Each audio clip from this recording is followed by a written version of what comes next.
Pour bien comprendre cette extraordinaire épopée, il faut remonter en 1540. À l'époque, Paris et sa population ne cessent de croître. Les forêts des environs sont surexploitées. Il faut trouver d'urgence de nouvelles sources d'approvisionnement. Clamecy et sa région, le Haut-Nivernais, disposaient d'un formidable atout, sa proximité avec le Morvan, qui a l'avantage de disposer d'un important massif forestier et d'un important réseau hydraulique pour transporter la matière première jusqu'à destination. Le bois, coupé en hiver, est jeté dans les ruisseaux. C'est le petit flot. Arrivé vers la rivière Yonne, il est sorti de l'eau provisoirement pour y être jeté au printemps suivant, c'est le grand flot. Ce flottage à bûches perdues aboutit à Clamecy, un barrage empêchant les bûches d'aller plus loin. Les bûches sont ensuite liées de façon à former des trains, radeaux de bois atteignant jusqu'à 75 mètres de long, qui descendent de Lyon jusqu'à Paris. Le flottage est à son apogée à la fin du XVIIIe siècle. Son déclin s'amorce au cours du XIXe siècle avec le transport par péniche et l'avènement du charbon. Le dernier train de bois part de Clamecy en 1876. L'impact économique et social de cette activité fut considérable. Rien qu'à Clamecy, cette activité hors norme a généré jusqu'à 3500 emplois.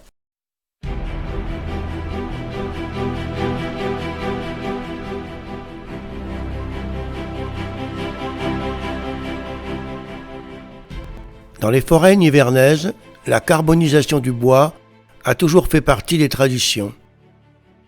La méthode consistait à disposer le bois en forme de meule avec au centre une cheminée, à recouvrir cette meule de terre, d'herbes et de feuilles pour l'étancher et permettre une combustion lente et sans flamme, pour aboutir au produit final, le charbon de bois.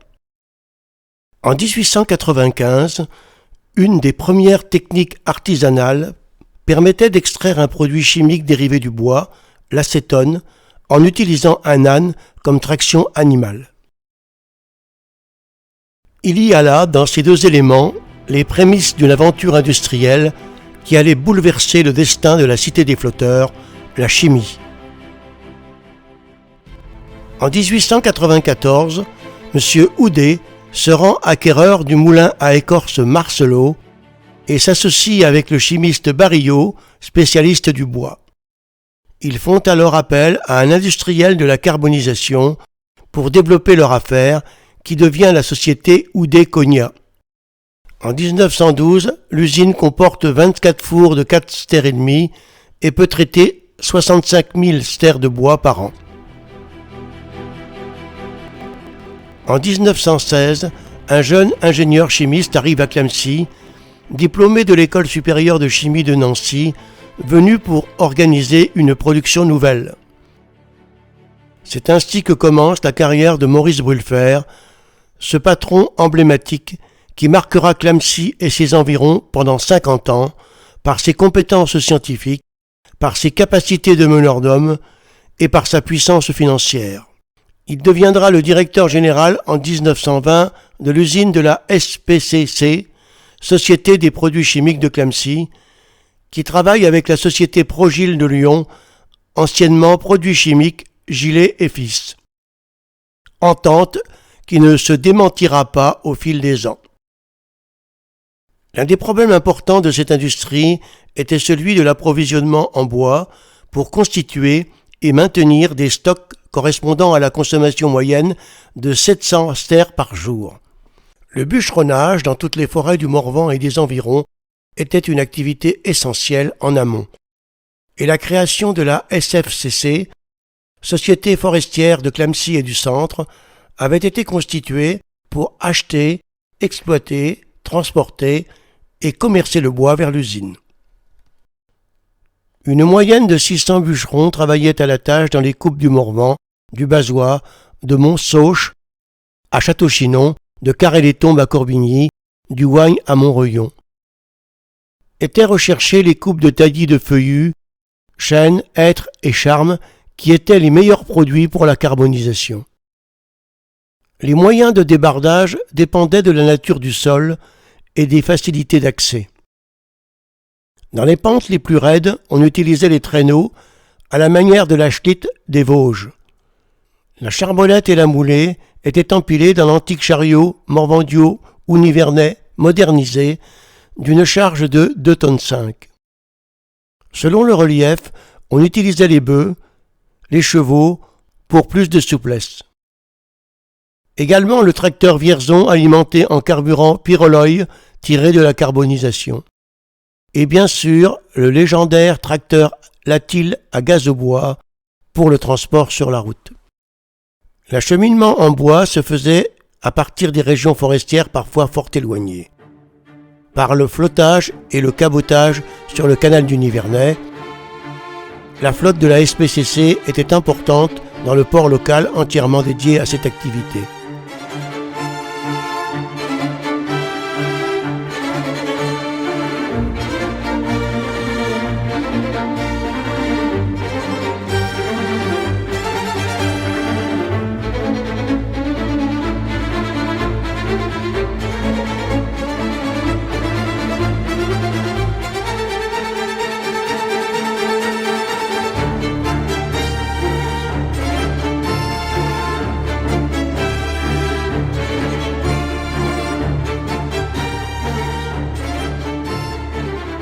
Par des trains routiers pour les bois proches, 30 tracteurs routiers et 160 remorques acheminaient le bois vers l'usine.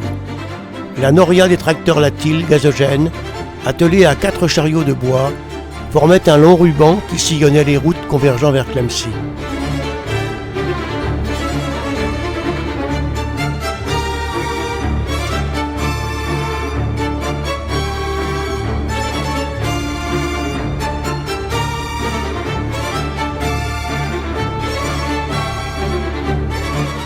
Par voie ferrée dans des wagons tombereaux d'une capacité de 60 mètres cubes. Un parc de 60 wagons était géré par l'usine qui comprenait un atelier de réparation. Le bois qui arrive à l'usine est stocké dans un parc à bois qui est maintenu à un niveau de stockage de 20 000 à 40 000 stères pour assurer la continuité de la carbonisation. Il doit ensuite passer à la phase séchage. Il est introduit dans des séchoirs où il est soumis pendant 15 heures à une température constante élevée. Ainsi débute la carbonisation industrielle.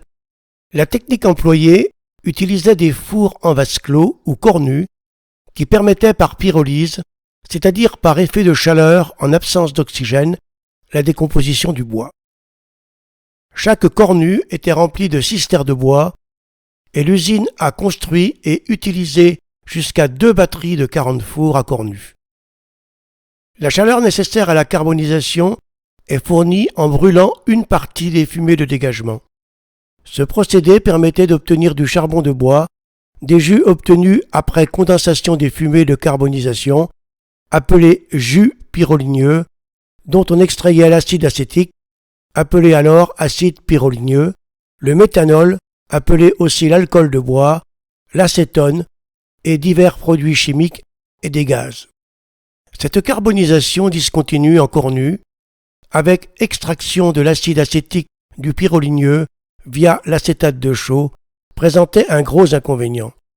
L'échange de chaleur se fait par la paroi de la cornue, le bois cuit difficilement au milieu de la charge, ce qui impose d'avoir de petites tailles de four et augmente ainsi les manutentions. 2 grands problèmes restent à résoudre, la séparation directe de l'acide acétique et la carbonisation en four continu.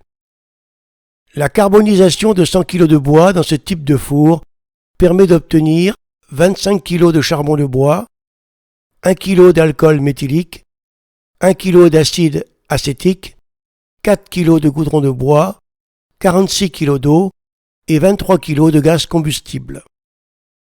Sans conteste, la carbonisation du bois possédait un meilleur bilan énergétique pour le traitement chimique du bois en comparaison avec l'hydrolyse ou la gazéification, avec un rendement de près de 80%. En 1926, l'usine atteint une carbonisation de 150 000 stères de bois par an. Toute la flotte d'engins de la SPCC était équipée du procédé gazogène. La matière première, le charbon de bois ou ses dérivés, étant disponibles à discrétion. Le gazogène est un procédé permettant de faire tourner un moteur avec du bois ou un combustible solide contenant du carbone. Il est basé sur une précombustion incomplète du combustible aboutissant à un gaz riche en monoxyde de carbone pouvant être brûlé dans un moteur à explosion. Son rendement machine était assez faible et inférieur à 15%, alors qu'un moteur diesel a un rendement pouvant dépasser les 40%. Sous l'impulsion du maître, l'usine connaît alors une extension très rapide. Parallèlement à son développement industriel, elle entreprend une politique foncière dynamique avec l'acquisition de terrains qui passe rapidement de 11 à 50 hectares. Elle peut ainsi répondre aux extensions industrielles futures et assurer le logement du personnel par la construction de 2 cités.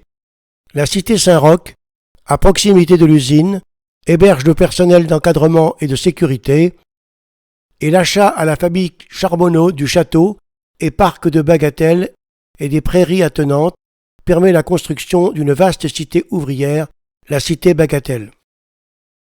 En 1928, la société diversifie sa production et crée l'atelier RVA, Société des résines et vernis artificiels, pour la fabrication des poudres à mouler, bakélite, plastugile puis plastimère. Le formol préparé par oxydation catalytique du méthanol est utilisé sur place. RVA assure la production des résines et des poudres à mouler à base de phénol, commercialisées sous le nom de Progilite, qui sont destinées aux industries de la radio, de l'automobile, de l'électricité et des appareils ménagers. La production est d'environ 200 tonnes en 1932, elle dépasse les 2000 tonnes en 1945.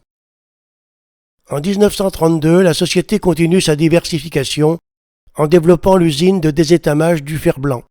Construite au bord du canal du Nivernais, sous la direction de M. Chamussy, de l'École centrale de Lyon, cette usine reprend le principe de celle de Vèze. 2 procédés sont employés pour extraire l'étain. Le premier par traitement électrolytique. Les déchets de fer blanc sont plongés dans des bacs de soude et l'étain se dépose à la cathode. Le second par chloruration. Les déchets de fer blanc, comprimés en paquets dits paquets de tabac, sont placés dans des paniers introduits dans les tours de chloruration. Le chlore envoyé à la base des fours se combine avec l'étain du fer blanc et on obtient du chlorure d'étain et du fer pur. Cette usine a pu traiter la totalité des rognures produites en France et fournir près de 35 000 tonnes par an de fer noir aux hauts fourneaux et fours Martin de la sidérurgie française. Une véritable chimie de l'étain s'est développée à Clamecy. Oxyde, sulfate, chlorure et plus tard organostanique utilisés dans de nombreuses industries, étamage, abrasif, émaillage, opacifiant, verrerie. Par un procédé spécial, des placements électrochimiques, on produit également de l'étain métallique vendu en lingots et du chlorure de zinc, lui-même point de départ d'une chimie des sels de zinc. En 1937, c'est la construction par René Allard d'un nouveau bâtiment pour accueillir l'administration de l'usine. Il s'agit d'un immeuble de béton dans le style art déco épuré. À l'intérieur, une frise peinte par M. Neveu-le-Maire présente l'évolution de l'entreprise. Cette frise sera poursuivie par le peintre Rex Barra à l'occasion de l'agrandissement du bâtiment en 1951. Et l'on doit à Bertrand Sellier, employé à l'usine de 1974 à 2013, l'idée originale d'avoir créé un livre présentant toutes les fresques du bâtiment administratif réalisé par Maurice Neveu-le-Maître, document précieux s'il en est. Un centre social est élevé à proximité, dans le même style moderne. L'intérieur est orné de peintures murales de Robert Pouillot. À l'approche de la guerre 39-40, le gouvernement, désirant s'assurer la production de gaz de combat, lance un appel d'offres pour la construction d'une usine de phosgène. Clamecy est retenu et l'usine de La Rochette est construite sous la direction de M. Chamussy, au nord de la cité Bagatelle. Le phosgène, ou oxychlorure de carbone, est fabriqué par action du chlore sur l'oxyde de carbone, obtenu par oxydation du coke. Le coke arrive par le canal du Nivernais, le chlore par citerne de Pont-de-Clé. Le ministre des Armées vient visiter cette production, mais l'usine fonctionnera peu de temps. Le 15 juin 1940, les 4 unités industrielles, SPCC, Progil, RVA et La Rochette, s'arrêtent. Les troupes allemandes entrent dans Clamecy le 16 juin. Par la suite, progressivement, les activités industrielles reprennent. Mais les usines de Clamecy ne tournent qu'à 50%. Maurice Brülfer est nommé par le gouvernement de Vichy maire de Clamecy en mars 1941. En mai 1943, il décide l'acquisition du château et du parc Vauvert, qui font encore de nos jours le bonheur des Clamecycois. À la Libération, en août 1944, il est arrêté pour collaboration. Le 4 septembre, il est libéré.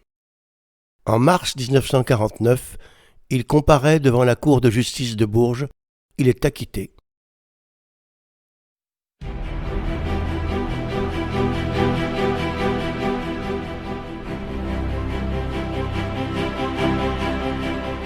La carbonisation en four continu s'achève en 1944. 2 fours verticaux en briques de section carrée de 3,20 m sont construits d'une capacité de 350 tonnes chacun. Ici, la carbonisation s'effectue en continu. Chacun des fours dispose d'un monte-charge qui permet de hisser à 27 mètres un wagonnet de 6 terres de bois. Le bois n'est pas déversé directement dans le four, mais dans un sas pour éviter d'ouvrir le four à l'air libre. Le bois se transformant régulièrement en charbon de bois, retiré à la base du four, va se tasser et permettre ainsi un nouveau chargement. Les goudrons les plus lourds sont condensés et recueillis à part. Les gaz et vapeurs arrivent dans des condenseurs à grande surface fonctionnant en parallèle. Le jus pyroligneux s'écoule à la base du collecteur. Une fraction des gaz alimente une chaudière utilisée pour le chauffage des locaux. Une autre partie est envoyée à la base du four pour recueillir le charbon et récupérer les calories du charbon chaud. Le charbon de bois est recueilli dans un wagonnet étouffoir étanche qui, après refroidissement, est dirigé vers l'atelier de criblage qui permettra de séparer les charbons de différents calibres. Poussier, braisette, cadet. Le poussier broyé est mélangé au goudron extrait de la distillation du pyroligneux et après compression, les agglomérés et charbons de différents calibres sont envoyés dans l'atelier de conditionnement pour être empaquetés et préparés pour l'expédition. La séparation des différents produits issus du jus pyroligneux s'opère par distillation fractionnée ou rectification. 100 litres de jus pyroligneux donnent 7 litres de méthylène brut, 22 litres de goudron, 12 litres d'acide acétique et 59 litres d'eau. On utilise des colonnes à plateau dans lesquelles le produit est vaporisé.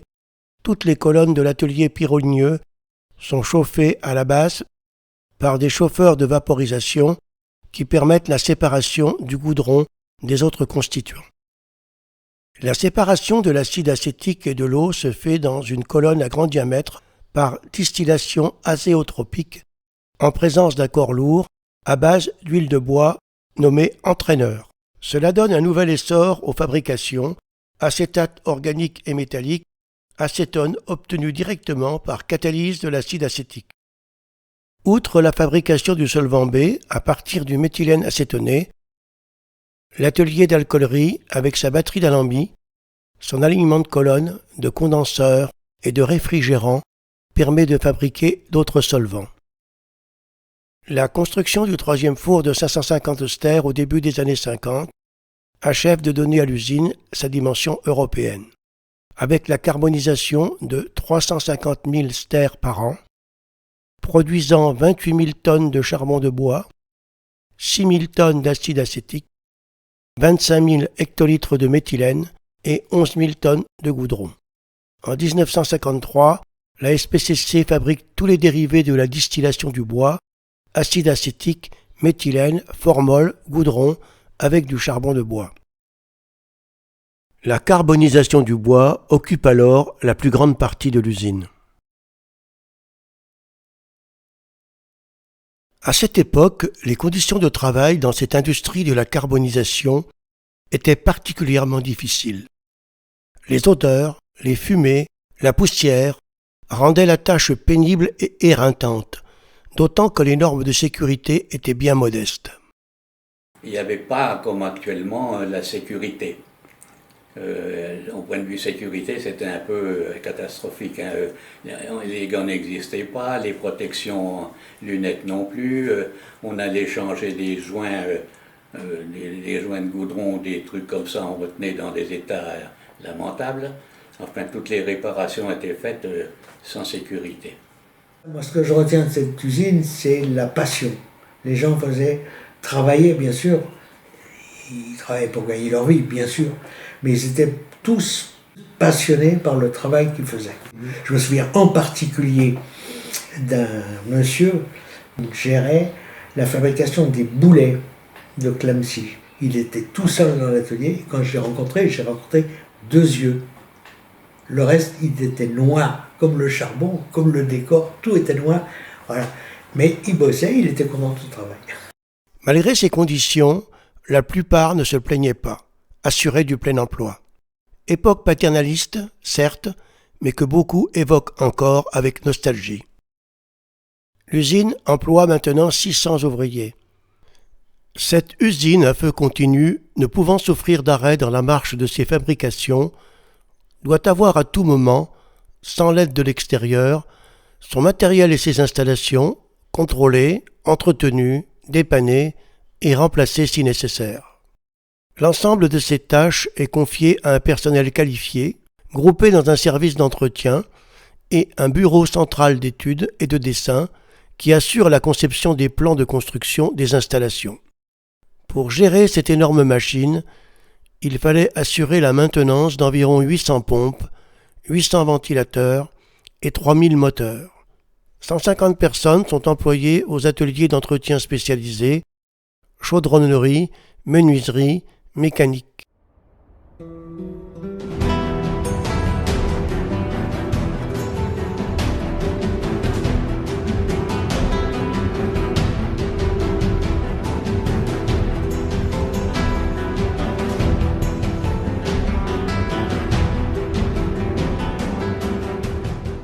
Par ailleurs, une section de sapeurs installée dans les logements contigus à l'usine assure la sécurité. En 1952, les anciens laboratoires de recherche et de contrôle ont été installés dans de nouveaux bâtiments plus fonctionnels.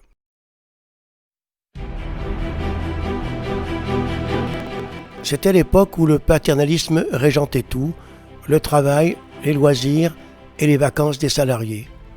L'époque où le patron était omniprésent dans la vie des familles. Parallèlement à l'extension et à la modernisation de l'usine, Maurice Brülfer a entamé une politique de construction visant à gérer son monde et à progressivement installer d'importants services sociaux. Une grande majorité des ouvriers étaient logés sur le site. D'une part à la cité Saint-Roch, en haut de l'avenue de la Gare, où habitaient les ingénieurs ainsi que les pompiers de l'usine. S'y trouvait également la cantine dotée de 30 chambres et le cercle-hôtel comptant 16 chambres, une salle de banquet et une salle café-restaurant. Et d'autre part, la cité Bagatelle, peuplée de 300 habitants, qui formait un village dans la ville et constituait le 4e quartier de Clamcy. Les habitations qui disposaient de l'eau courante, de l'électricité et du tout à l'égout étaient alignées le long d'allées bordées d'arbres. Au début des années 50, des maisons en pierre de taille destinées aux contremaîtres et dotées d'un chauffage central individuel ont été implantées autour d'une place à proximité de la chapelle. Chaque maison disposait d'un lopin de terre où les occupants pouvaient faire du jardin. À Bagatelle se côtoyaient ouvriers français et ceux d'origine étrangère, hongrois, espagnols, italiens. On dénombrait plusieurs familles nombreuses. Les résidents pouvaient s'approvisionner au dock, magasin d'alimentation générale, situé à l'entrée de la cité. Et c'était l'Éden. Ah oui, oui, oui. Les gens de Bagatelle ont un souvenir de Bagatelle terrible. À Clamecy, tout était brûle-fer. Pour divertir son personnel, la SPCC avait construit un complexe sportif baptisé Maurice Brûlefert. Son entrée était ornée du nom de l'industriel et des 5 anneaux olympiques. On y trouvait un terrain de football, un de basket, un pour les boules lyonnaises, une piste d'athlétisme.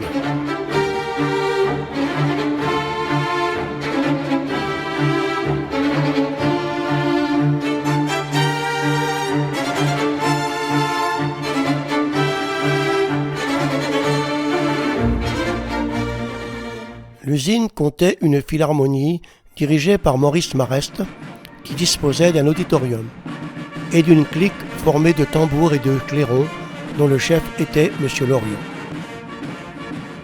Une troupe de théâtre, un casino avec salle de spectacle et de bal.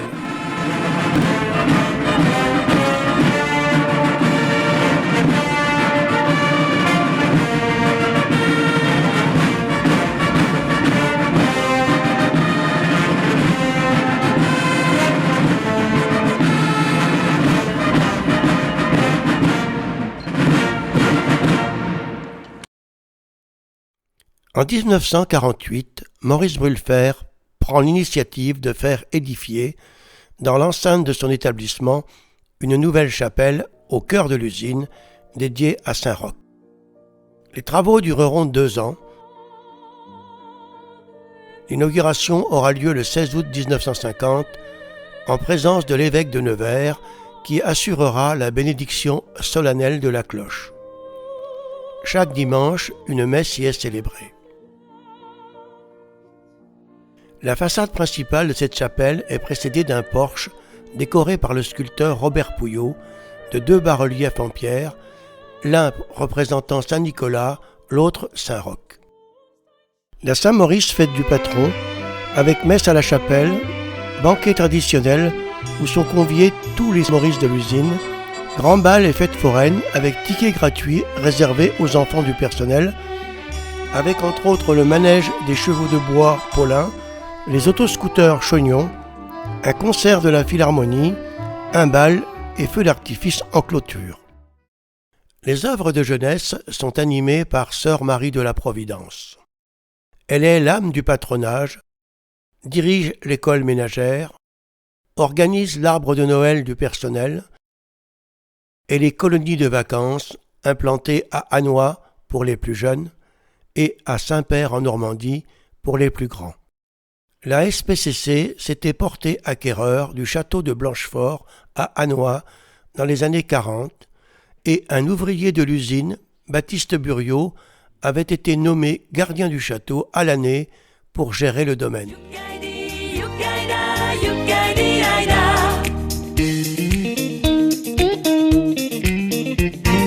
Puis l'appel et la toilette, Yukaidi, Yukaida, et bientôt la tribu prête, Yukaidi Aïda.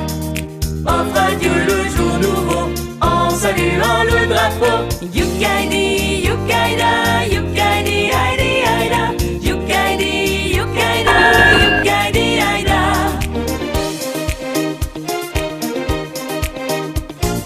Ensuite rassemblement, Yukaidi, Yukaida, sac au dos et en avant, Yukaidi Aïda. Nous partons allègrement avec tout notre fourniment, Yukaidi, Yukaida, Yukaidi Aïdi. Figure emblématique de l'usine, le souvenir de Sœur Marie de la Providence reste encore vivace chez les vieux Clamsicois. À cette époque, le comité d'entreprise n'existait pas, mais la SPCC veillait au bien-être de son personnel et de leur famille en organisant des voyages et des séjours de vacances. Les 4 autocars de l'entreprise, fonctionnant au gaz au bois, étaient utilisés pour transporter tous ces voyageurs.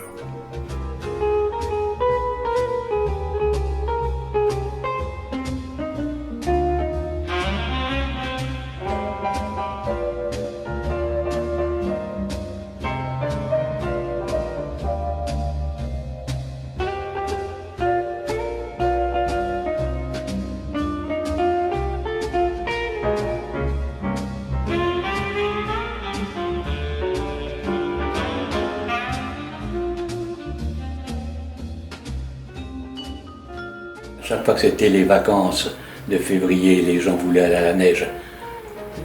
J'avais des feuilles exprès pour remplir que j'envoyais à Pont-de-Clé. On était accepté ou pas, et puis c'était relativement pas cher.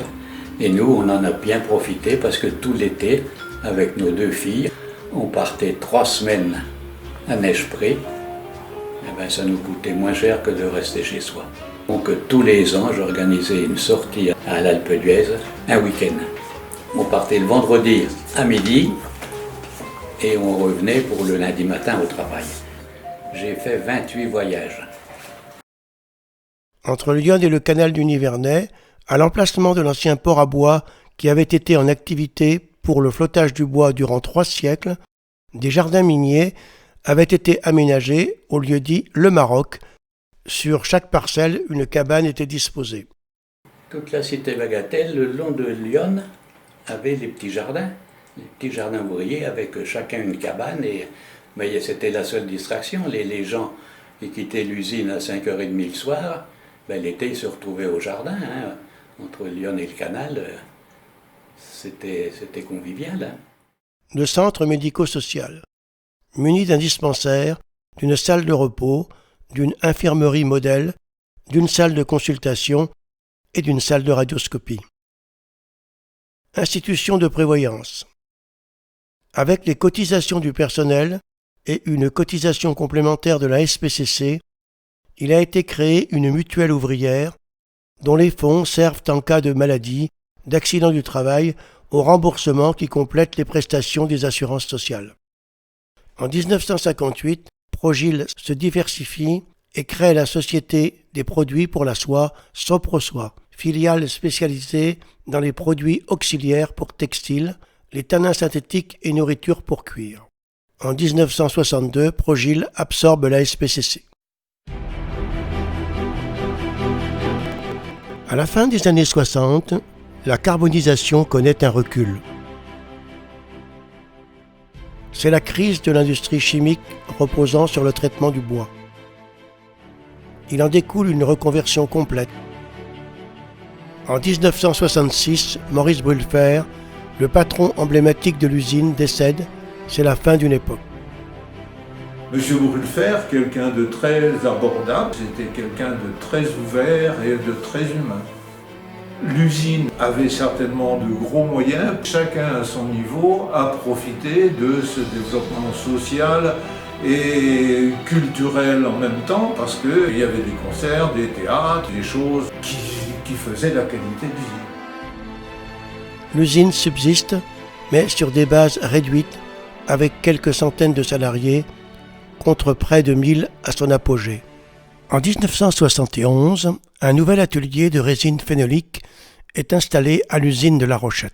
C'est une usine venant de Vèze qui a été retransférée et modernisée sur Clamecy pour augmenter la capacité de production des résines et vernis artificiels ainsi que des poudres à mouler où la technologie nouvelle passait par une extrudeuse au lieu de passer par des calandres traditionnels. En 1972, Progil et Péchinet-Saint-Gobain fusionnent pour créer une société nouvelle. L'usine de Clamecy devient Rhône-Progil. La carbonisation industrielle, basée sur un travail bien souvent manuel, a bien tenté de se moderniser dans les années 70 en développant une certaine mécanisation dans la manutention et le traitement du bois et dans le conditionnement du charbon de bois.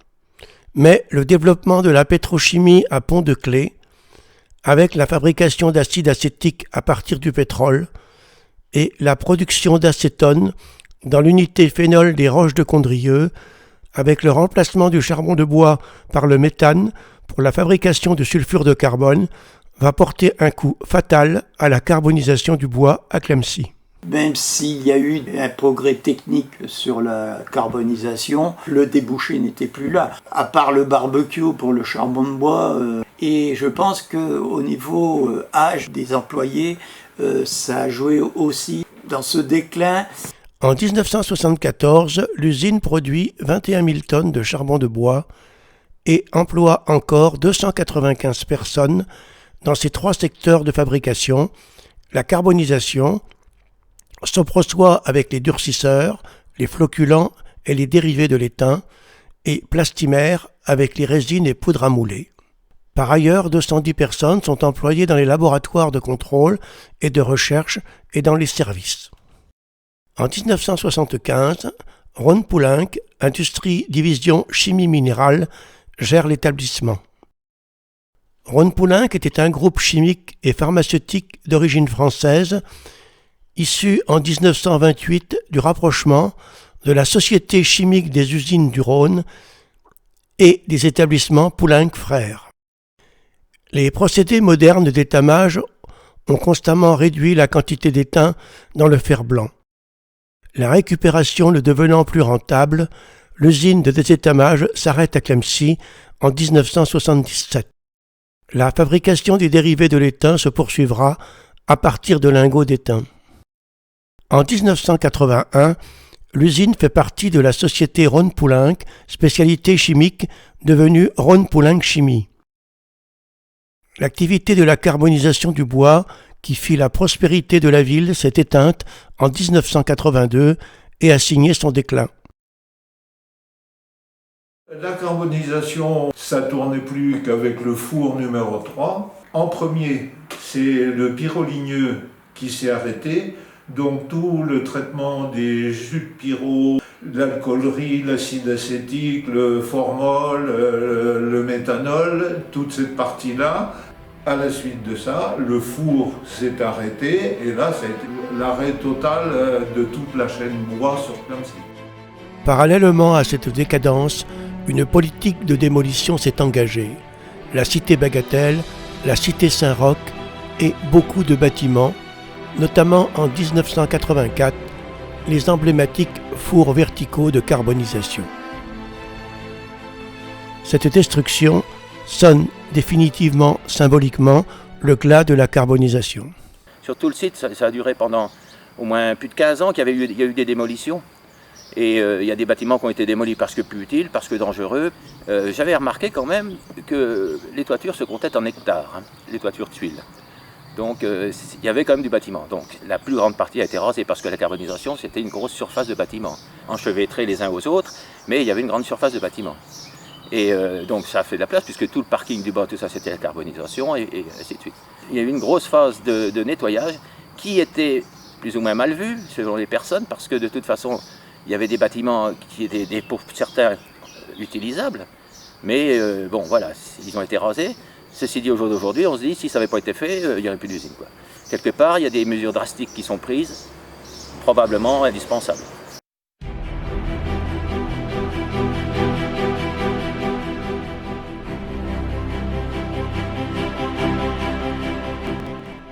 La crise économique mondiale qui s'enclenche oblige le groupe Rhône-Poulenc à entamer une restructuration et à fermer de nombreux sites, laissant craindre la fermeture définitive du site de Clamecy. Clamecy est devenu le plus petit site de sa division avec 300 employés. Ses produits s'adressent désormais à des marchés en déclin. Ses comptes sont dans le rouge avec 45 millions de francs de pertes sur un chiffre d'affaires de 230 millions. En 1982, Rhône-Poulenc est nationalisé, laissant à espérer, compte tenu du contexte politique favorable, la survie de Clamecy. Le 17 octobre 1984, Bernard Bardin, député maire de la ville, rencontre Loïc Le Floch-Prigent, nouveau PDG de Rhône-Poulenc à Paris. Les syndicats CGT et CGC se mobilisent pour sauver l'usine. Une opération ville morte est organisée à Clamecy avec les syndicats et la population. Le 27 février 1985, le directeur de l'usine et 2 représentants de la direction sont séquestrés pacifiquement. Donc la séquestration a été médiatique, évidemment c'est monté très haut. Hein. Bon, c'était une séquestration gentille. Hein. Je me rappelle que je prenais une relève moi, à 4 h du matin, j'étais dans le couloir, j'étais tout seul, j'avais les clés, ils étaient à l'intérieur. Quand il y en a qui voulaient aller aux toilettes, je le faisais sortir, ils rentraient. C'était gentil. Un comité de défense organise un déplacement au siège social à Courbevoie pour manifester auprès de la direction. Moi, je me souviens surtout quand on est monté à Paris. À l'époque, moi, j'avais fait un petit bouquin, vous voyez.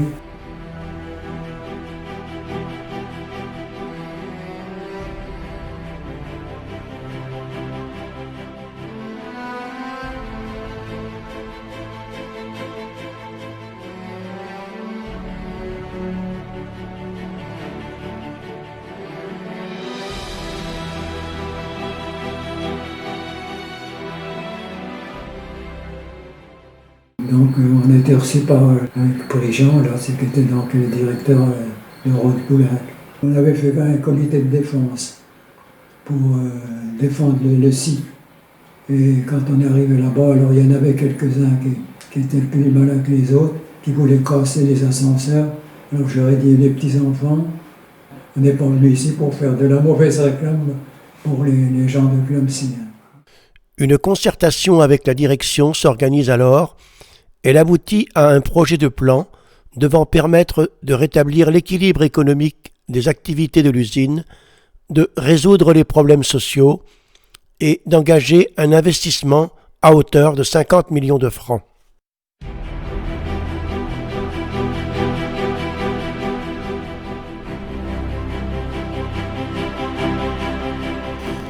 Un premier espoir apparaît avec l'arrivée d'une PME grâce à l'unité de reconversion industrielle de Rhône-Poulenc, la Soprane, qui met sur pied un dispositif de mesure favorisant l'implantation de productions nouvelles. Quelques ateliers sont ainsi créés, un atelier de dinanderie consacré à la réalisation d'objets utilitaires, ustensiles ou décoratifs, un atelier de création de petits meubles en bois et un atelier de montage de frigos et machines à laver. Ces activités resteront limitées et ne dureront pas. En 1985, l'activité résine formophénolique, qui était un pôle d'emploi important depuis son installation à La Rochette en 1971, est cédée par Rhône-Poulenc au groupe suédois Perstorp et les fabrications de Clamecy sont arrêtées. En mars 1985, Christian Richard, responsable du laboratoire de l'usine, et son équipe communiquent sur un procédé qu'ils ont mis au point, révolutionnant la fabrication du cristal.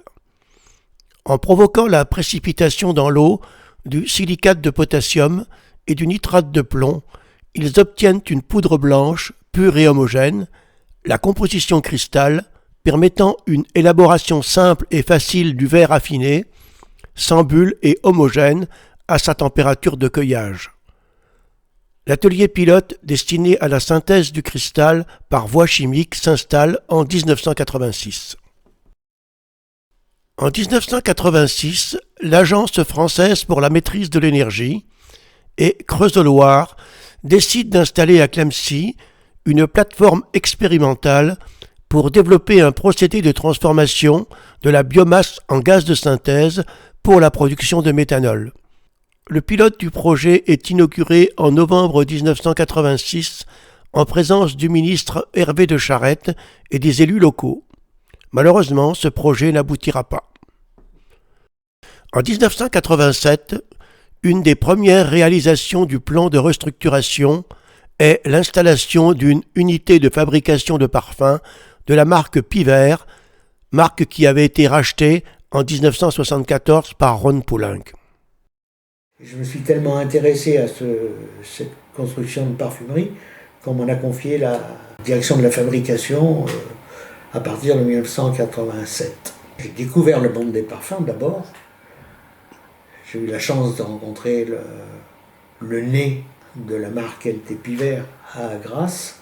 Alors, les parfums, c'est de l'alcool, 70% en gros, de l'eau, presque 30, un tout petit peu d'huile essentielle, quelques 2-3%, et puis éventuellement des additifs, des colorants pour modifier la couleur des parfums qui des fois n'ont aucune couleur. On mélange tout ça dans un certain ordre. Ensuite, on met les huiles essentielles, on mélange tout ça avec des pompes pendant un certain nombre d'heures ou de jours, on appelle la macération. Après macération, on contrôle le degré alcoolique avec un alcomètre, un thermomètre. On utilise des tables précises de correspondance physico-chimique. Et ensuite, le parfum épuré, glacé, est envoyé au conditionnement. Sur une chaîne de conditionnement, on utilisait 30 000 litres d'alcool extra pur par semaine. Jusqu'en 1993, où là, le changement de cap de Rhône-Poulenc, qui avant achetait tout ce qui touchait de près ou de loin à la chimie, et là, après, se débarrassait de tout ce qui n'était pas chimie. Donc la marque des parfums LT Pied Vert a été revendue. Après ces années d'inquiétude et de tension sociale, les investissements significatifs consentis portent sur la modernisation, la diversification et la formation du personnel.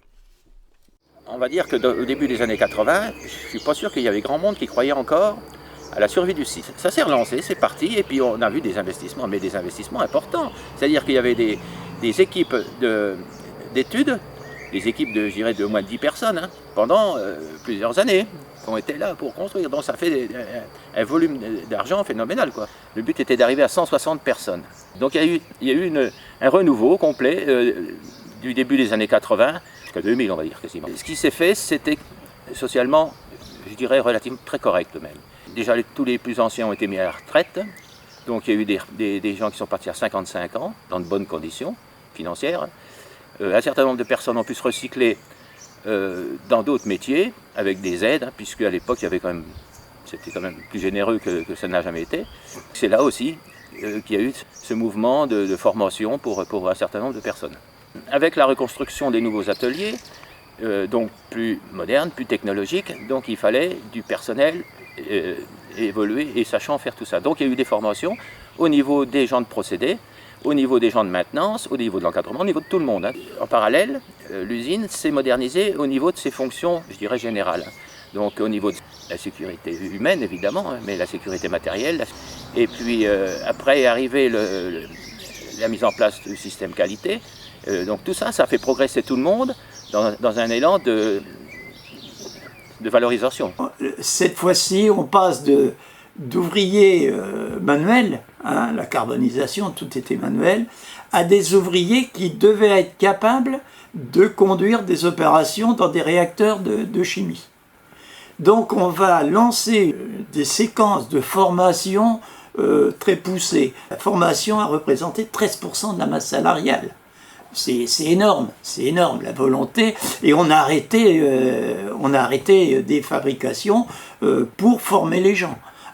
Alors on a formé des gens au CAP des conducteurs d'appareils, on a formé aussi des gens jusqu'au BTS. Quand je suis rentré du service militaire, mon ingénieur a voulu me faire suivre une formation de conducteur d'appareils dans les industries chimiques. Donc je suis parti à Saint-Auban, j'ai réussi, et de retour à Clamecy, j'ai repris le même atelier et j'ai travaillé en parallèle F4, F3. L'ingénieur, pareil, il a souhaité, avec l'agent de maîtrise, Louveau, que je suive une formation pour passer dans la maîtrise. J'avais pas le niveau. Pendant une année ou deux, j'allais en cours au lycée, donc ils m'ont amené au niveau. Après, ils m'ont envoyé 8 mois à Vitry-sur-Seine pour suivre le stage de maîtrise. J'ai été reçu au bout des 8 mois, je suis rentré à Clamecy, et là, le directeur, il a voulu que j'ai une petite formation supplémentaire sur le site. Après, comme moi, ce qui me plaisait, c'était la fabrication. J'étais chef d'atelier dans les ateliers F2, donc c'était pro-labo. Pour témoigner du renouveau du site industriel, la direction de Rhône-Poulenc-Clamecy a décidé de réaliser une exposition à la salle polyvalente en octobre 1987. Le directeur voulait montrer à la population que malgré l'arrêt de fabrication comme les progélites, comme le désétamage et comme la carbonisation, l'usine allait continuer à tourner et était pérenne. Toutes les productions nouvelles y étaient présentées, et en particulier, pour marquer l'événement, Un parfum a été créé par l'atelier parfumerie, conditionné en flacons de verre, réalisé par l'atelier Crisver.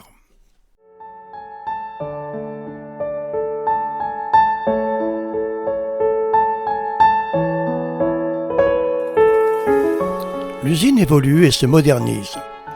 Avec son laboratoire moderne de 30 personnes, elle devient une plateforme de chimie minérale fine et de spécialités organiques à haute valeur ajoutée.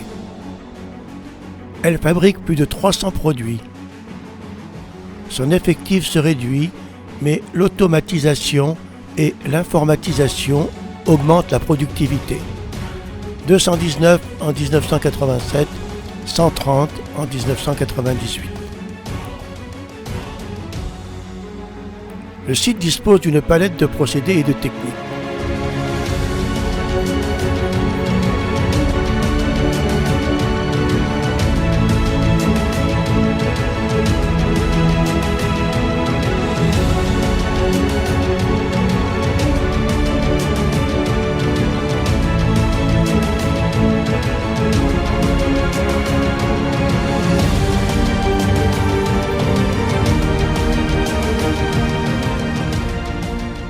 Les productions se déclinent en deux grands secteurs, la synthèse minérale et la synthèse organique. La synthèse minérale dispose de 3 pôles. Le premier, la verrerie et l'étamage avec les dérivés de l'étain. Chlorure stannique pour renforcer la structure des bouteilles de verre. Le sulfate stanneux pour la préparation des profilés en aluminium. Le second, l'industrie de la haute pureté avec de nombreux produits pour l'électronique et des réactifs pour laboratoire.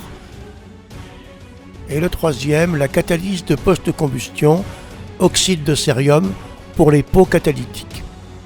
La synthèse organique, quant à elle, qui assure la fabrication de durcisseurs pour la consolidation des parois souterraines en BTP, pour l'étanchéisation des murs, de solvants, le RPDE, destiné au marché des peintures, de résine à blafène pour l'aérospatiale, d'additifs pour la préparation des fils dans l'industrie textile, le Gérol, et le tannage des cuirs, Albatan, de tensioactifs pour la formulation de shampoing ou savon liquide, de chlorophénol en pharmacie, et d'additifs pour faciliter l'application des produits de protection de culture. Par ailleurs, l'usine de Clamecy s'engage dans une démarche de progrès concernant la qualité, la sécurité et l'environnement. Le système qualité mis en place a été certifié conforme aux normes européennes en vigueur. Des moyens adaptés en matériel et en hommes sont disponibles à tout moment pour intervenir en cas d'accident. L'automatisation qui progresse améliore la sécurité et les conditions de travail, limitant ainsi les contacts avec les produits dangereux. Le stockage chlore est mis en conformité pour éviter le risque de fuite dans ce site soumis à la directive Seveso. On mettait les lingots d'étain et on faisait des attaques au chlore. Ce qui justifiait ce stockage chlore de 46 tonnes et qui motivait ce classement en site Seveso dont on a dû faire l'étude de danger. Et une information est organisée en direction de la population. Au début des années 2000, l'atelier Sel d'étain ferme, mettant fin ainsi au stockage de chlore dans l'usine. Par ailleurs, l'usine s'est dotée d'équipements adaptés au traitement des différents effluents. Un bassin de rétention de 2000 m3 permet de recueillir les rejets en cas de déversement accidentel. Une gestion informatique permet le suivi rigoureux de l'ensemble des déchets du site.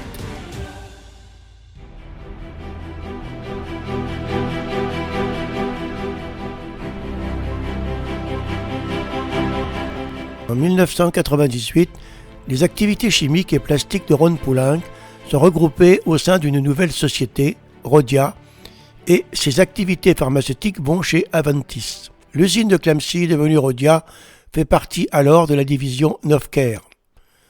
Les fabrications de Clamcy demeurent et se diversifient encore. On peut citer les produits Silatrisol et Mirasum, filtre anti-UV pour les crèmes solaires, et Coflake, constituant bleu pour les pastilles lave-vaisselle. Jean-Pierre Clamadieu, nommé à la tête de Rhodia en 2003, l'a transformé en un groupe moderne et rentable. Rhône-Poulenc, c'était la grosse cavalerie.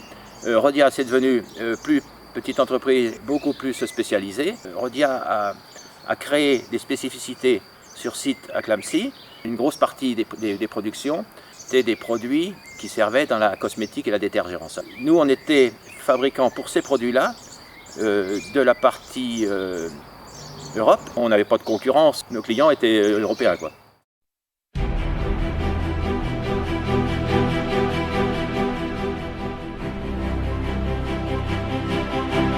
En avril 2011, le groupe chimique belge Solvay a lancé une OPA amicale sur Rhodia et l'a achetée en septembre avec succès.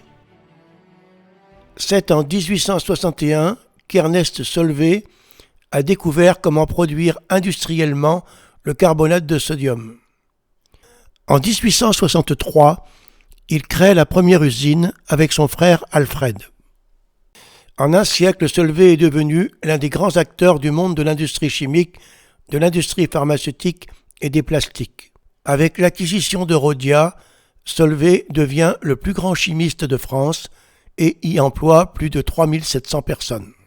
Jean-Pierre Clamadieu a été nommé président du comité exécutif du nouvel ensemble. Donc après, quand on est passé Solvay, le peu de temps que j'y ai été, moi j'ai pas vu grande différence, parce que en même temps Solvay a racheté le groupe Rhodia, sauf que le PDG de Solvay, c'était l'ancien PDG de Rhodia. Donc la gestion est restée la même.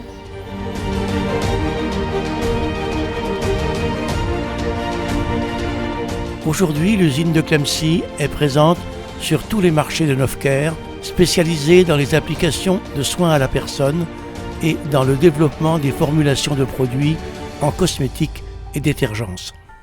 Donc le site de Clamcy, c'est un site d'une superficie de 50 hectares, donc avec un peu plus de 90 personnes aujourd'hui employées, directes. Et en emploi indirect, on a à peu près 25 personnes. Une production autour de 25 000 tonnes de produits. 25 000 tonnes de produits qui sont fabriqués sur le site, donc 80%, et exportés en dehors de la France. Les produits fabriqués dans l'établissement sont destinés à différents marchés. Le premier et le plus important, qui constitue plus de 60% de notre production, c'est une production pour le marché industriel. Donc on a notamment un solvant biodégradable qui est non toxique et qui est utilisé dans le marché des peintures et pour le traitement du métal. On sert aussi d'autres marchés qui sont le marché pour le soin de la personne et le soin de la maison. Les additifs pour les produits cosmétiques, les tensioactifs, donc c'est des produits spécifiques pour la formulation des shampoings ou les savons liquides. En particulier, une action sociétale a été menée durant la pandémie de Covid-19. Solvay Clamcy a produit 17 mètres cubes de gel et solutions hydroalcooliques pour les communautés locales et les administrations. Un autre marché qu'on sert aussi, c'est l'agriculture, c'est-à-dire qu'on fabrique des additifs qui permettent de faciliter l'application, optimiser le dosage des produits, notamment pour la protection des cultures. C'est un point important, notamment autour de Clamcy, puisqu'on a pas mal d'agriculteurs. Ça a toujours été dans l'ADN du site de faire évoluer ses productions, ses installations industrielles, de façon à répondre aux besoins des clients.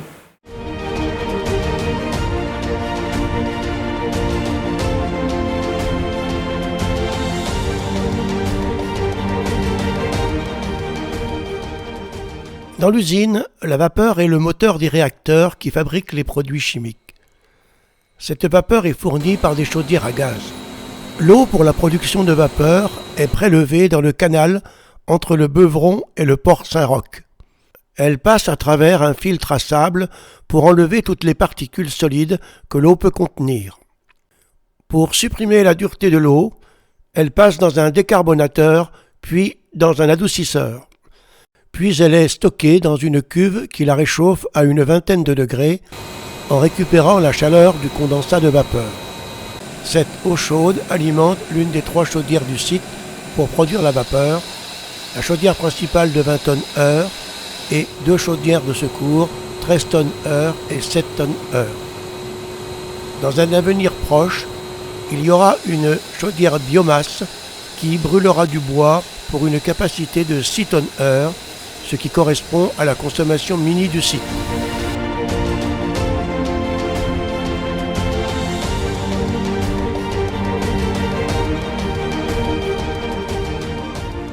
Alors, au bureau d'études, oui, on va s'occuper des projets de modification qui sont demandés par le fabricant, par le service procédé, et on va prendre en charge du début à la fin l'ensemble du projet. Donc ça va passer par les études sur plan. Après les plans schématiques, on va faire des études sur des modélisations 3D. Et en parallèle, on va faire des études électriques pour savoir comment sont raccordés, les nouveaux instruments qui sont ajoutés, puis l'automatisme, puisque aujourd'hui beaucoup des installations sont automatisées. On suit ensuite les entreprises qui vont effectuer le travail, donc la pose des tuyaux, les électriciens qui vont tirer des câbles et connecter les nouveaux instruments, des automaticiens qui vont venir programmer sur nos machines. Et ensuite, la mise en route sera effectuée dans nos installations.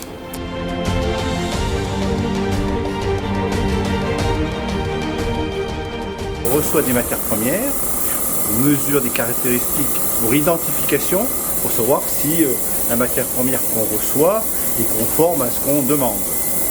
Après, on fait aussi des analyses au niveau des produits intermédiaires pendant la fabrication, pour voir que la fabrication se passe bien. Et ensuite, on valide le produit une fois qu'il est fini. On fait des analyses aussi sur les produits finis. Et ces analyses correspondent à ce que le client demande.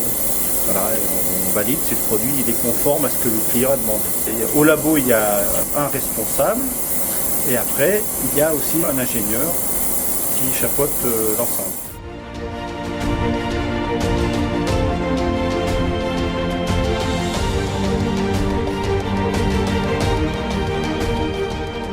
Actuellement, on travaille sur 3 réacteurs là, en continu chez nous.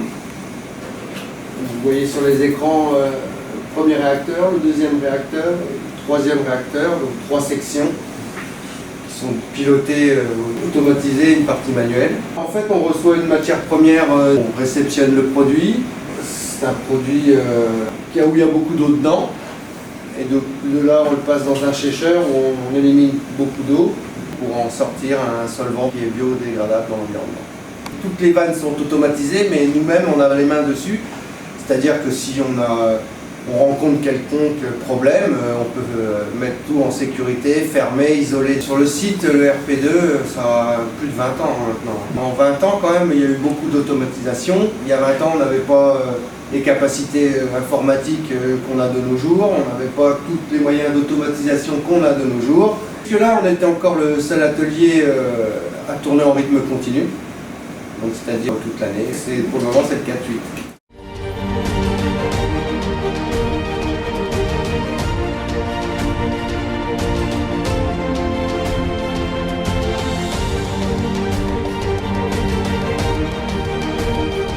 On gère tout ce qui est réception et expédition, c'est-à-dire la préparation des commandes pour envoyer chez notre client final.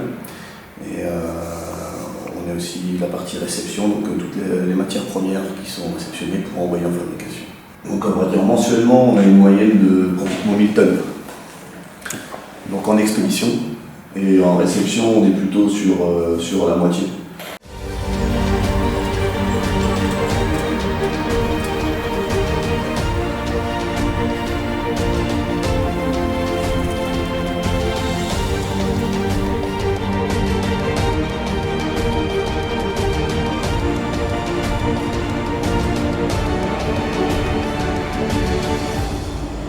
Donc la station d'épuration, le projet a été conçu, a été prévu dans les années autour des années 2000. Donc dans le but d'épurer tous les déchets liquides des productions, principalement pour le RPDE. Donc là avec des surpresseurs d'air, on oxygène nos bactéries et ça va nous permettre d'affiner le traitement carbone. Ça va passer sur module d'ultrafiltration, donc c'est des filtres très fins qui peuvent retenir jusqu'à la taille d'une bactérie, qui vont nous permettre de faire la séparation entre la boue qui a besoin de retourner dans la station pour continuer son traitement, et de l'eau épurée, qui va être refroidie avant d'être rejetée au milieu naturel. Les eaux de ruissellement, elles, sont déviées dans un bassin de 3000 m3. Et après, ces eaux-là, on peut les renvoyer à la steppe pour les traiter et les renvoyer au milieu naturel.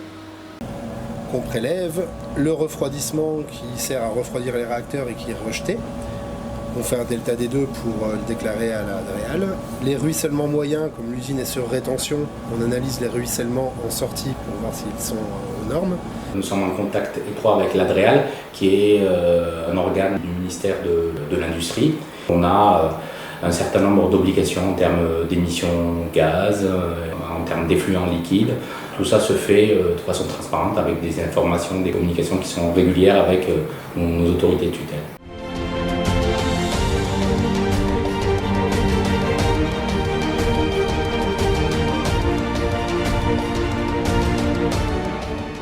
On a un numéro d'urgence sur le site. Tout le monde est à même de pouvoir appeler ce numéro d'urgence avec tous les téléphones qui sont présents sur le site. Et vraiment, on lance la procédure d'urgence. Donc, c'est tout un tas de choses qui vont être mises en place et qui vont être décidées par la cellule plan d'opération interne. On appelle ça la cellule POI. Donc là, c'est la direction qui se regroupe dans une salle et qui donne la marche à suivre en cas d'urgence. Chaque année, on fait ce qu'on appelle la journée sécurité.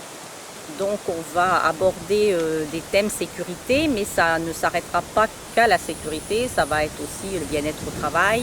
Nous, on arrête carrément l'usine un lundi, donc c'est quand même un moment fort. Et tous les gens sont réunis pour suivre les mêmes ateliers par groupe. Et le midi, on fait un repas commun. C'est une journée, je dirais, assez conviviale.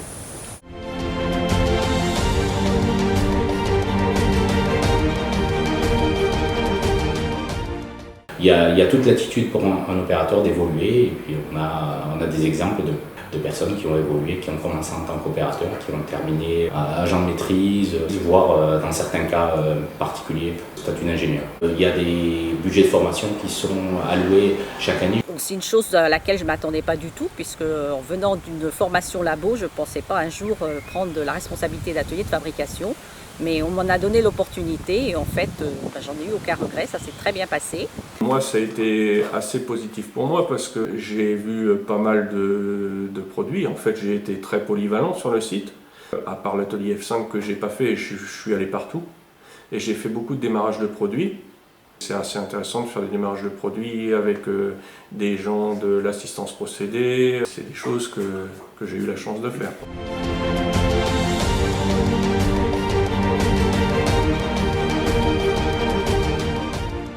Il y a un certain nombre d'engagements qui ont été pris par le groupe Solvay en termes d'empreinte carbone de ses activités.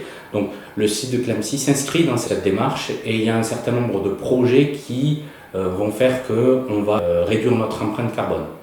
On a notamment un parc photovoltaïque qui va être construit d'ici 2024 dans l'ancienne zone industrielle de Bagatelle et de La Rochette. Et dans ce cadre-là, on va réduire en même temps notre empreinte carbone puisqu'une partie de la production de cette électricité verte va être consommée sur le site. Un deuxième projet, c'est aussi l'installation d'une chaufferie biomasse en lieu et place d'une chaufferie consommatrice de gaz.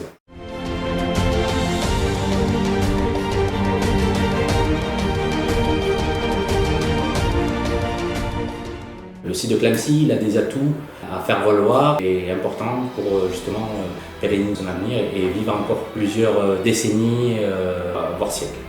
Donc l'usine n'est pas une usine musée, mais c'est une usine qui a su évoluer tout au long des années et qui va continuer à évoluer dans les années futures. Alors, je suis très optimiste par rapport à l'avenir du site. Longtemps, l'usine, comme on l'appelait, a été le poumon de la ville et du bassin de Clamecy. Elle a forgé son identité, elle était la ville dans la ville. C'est elle qui, à son apogée, dans les années 50-60, a permis à la population de Clamecy d'atteindre son maximum au cours du XXe siècle, près de 6000 habitants. Et même si cela fait maintenant partie du passé, l'usine n'a pas disparu, elle a perduré, s'est adaptée, s'est diversifiée et s'est reconvertie et modernisée. Elle constitue toujours un pôle industriel de chimie de pointe qui continue à porter haut et fort les couleurs de la ville dans le monde entier. Et elle permet de maintenir des emplois sur le bassin de Clamecy.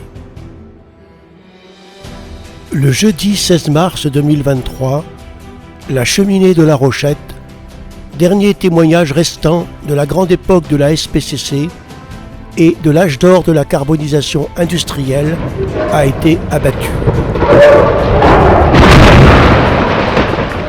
Tournant ainsi la dernière page de cette histoire.